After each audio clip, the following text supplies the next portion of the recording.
চুলে শ্যাম্পু করার সময় শ্যাম্পুর সাথে কয়েকটি জিনিস মিশিয়ে লাগান। আপনার মাথার চুল পড়া একদমই বন্ধ হয়ে যাবে। চুল খুব দ্রুত লম্বা হবে, কালো ঘন হবে। যাদের চুল লম্বা হয় না তাদের চুলও খুব দ্রুত লম্বা হয়ে যাবে। শ্যাম্পু এবং শ্যাম্পুর সাথে হাতের কাছে পাওয়া যায় এমন কিছু উপাদান মিশিয়েই আপনারা এই রেমেডি তৈরি করে নিতে পারবেন। এটি একবার তৈরি করে ব্যবহার করলে আপনারা খুব ভালো ফলাফল পাবেন।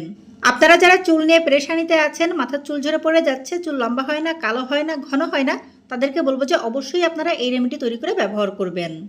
রেমেডিটি তৈরি করার জন্য আমাদের প্রথমেই নিতে হবে শ্যাম্পু। এখানে আমি একটি মিনি প্যাক শ্যাম্পু নিয়ে নিয়েছি। আপনারা আপনাদের চুলের জন্য যে শ্যাম্পু নিয়মিত ব্যবহার করেন সেই শ্যাম্পু এখানে নিয়ে নেবেন। আমাদের চুল ভালো রাখার জন্য, চুল থেকে ময়লা পরিষ্কার করার জন্য আমাদের চুলে সপ্তাহে 2 থেকে 3 দিন শ্যাম্পু করা উচিত। তো যখনই আপনারা চুলে শ্যাম্পু করবেন, আমি যে রেমেডি তৈরি করে দেখাচ্ছি সেই রেমেডি তৈরি করে ব্যবহার করবেন। একদিন ব্যবহার করার জন্য যতটুকু পরিমাণ শ্যাম্পুর প্রয়োজন ততটুকু পরিমাণ শ্যাম্পু আপনারা এখানে নিয়ে নেবেন। এরপরে এই শ্যাম্পুর সাথে আমাদের কয়েকটি উপাদান অ্যাড করে দিতে হবে। প্রথমে শ্যাম্পুর সাথে অ্যাড করে দিব আমরা কফি। কফিতে থাকে প্রচুর পরিমাণে ক্যাফেন এবং ইনটক্সিনেন্ট, যা চুলের গোড়া মজবুত করে, মাথা থেকে চুল ঝরে পড়া বন্ধ করে, অকালে পাকা চুল কালো করে, চুলকে সিল্কি ও শাইনি করে।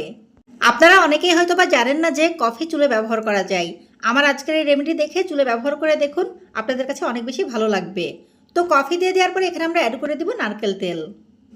নারকেল তেলকে বলা হয় চুলের ময়শ্চারাইজার। এটি ব্যবহার করলে চুলের গোড়া মজবুত হয়, মাথা থেকে চুল ঝরে পড়া বন্ধ হয়, চুল অনেক বেশি নরম কোমল থাকে, সফট থাকে। এখন আমরা এখানে অ্যাড করে দিব চায়ের লিকার। আপনাদের সবার বাসায় নিশ্চয়ই নিয়মিত চা তৈরি করা হয়। যখন চা তৈরি করবেন কিছুটা লিকার রেখে দিবেন এই রেমেডি তৈরি করার জন্য। মোটামুটি হাফ কাপের মতো চায়ের লিকার এখানে অ্যাড করে দিবেন। এরপরে সবগুলো উপাদান খুব ভালো করে একসাথে মিশিয়ে নেবেন। যখন এরকম ফেনা তৈরি হয়ে যাবে তখনই বুঝতে হবে আমাদের রেমেডি তৈরি করা হয়ে গেছে। এই রেমেডি আমি যেভাবে দেখালাম সেভাবে তৈরি করে যদি ব্যবহার করেন আপনারা এত ভালো ফলাফল পাবেন যে আপনারা নিজেরাই আমাকে কমেন্ট করে ধন্যবাদ জানাবেন। তো রেমেডি কিভাবে তৈরি করতে হবে তা তো দেখালাম। এখন আপনাদেরকে বলবো যে এটি আপনারা কিভাবে চুলে অ্যাপ্লাই করবেন। নর্মালি আপনারা চুলে যেভাবে করে শ্যাম্পু করেন এটিও ঠিক সেভাবে করেই চুলে অ্যাপ্লাই করবেন। গোসল করার সময় এই রেমেডি চুলে লাগিয়ে রাখবেন 5 মিনিটের মতো। 5 মিনিট পরে হালকা হাতে আরও 5 মিনিট মাসাজ করবেন।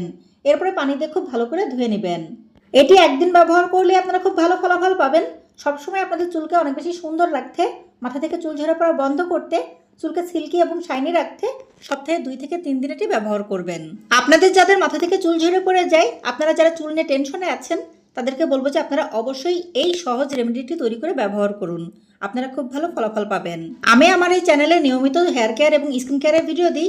বেশিরভাগ সময় শর্ট ভিডিও দেওয়া হয়, তবে মাঝে মাঝে এরকম লং ভিডিও দিই যেখানে আমি বিস্তারিত আপনাদেরকে বুঝিয়ে বলি। আপনারা যারা হেয়ার কেয়ার এবং স্কিন কেয়ারের ভিডিও দেখতে চান তাদেরকে বলবো যে অবশ্যই আপনারা চ্যানেলটি সাবস্ক্রাইব করে সাথে থাকবেন। তো আশা করি আমার আজকের ভিডিওটা আপনাদের ভালো লেগেছে। ভালো লাগলে ভিডিওতে লাইক দিবেন, ভিডিওটি শেয়ার করবেন। এতক্ষণ ধরে ভিডিওটি দেখার জন্য আপনাদের সবাইকে অনেক অনেক ধন্যবাদ।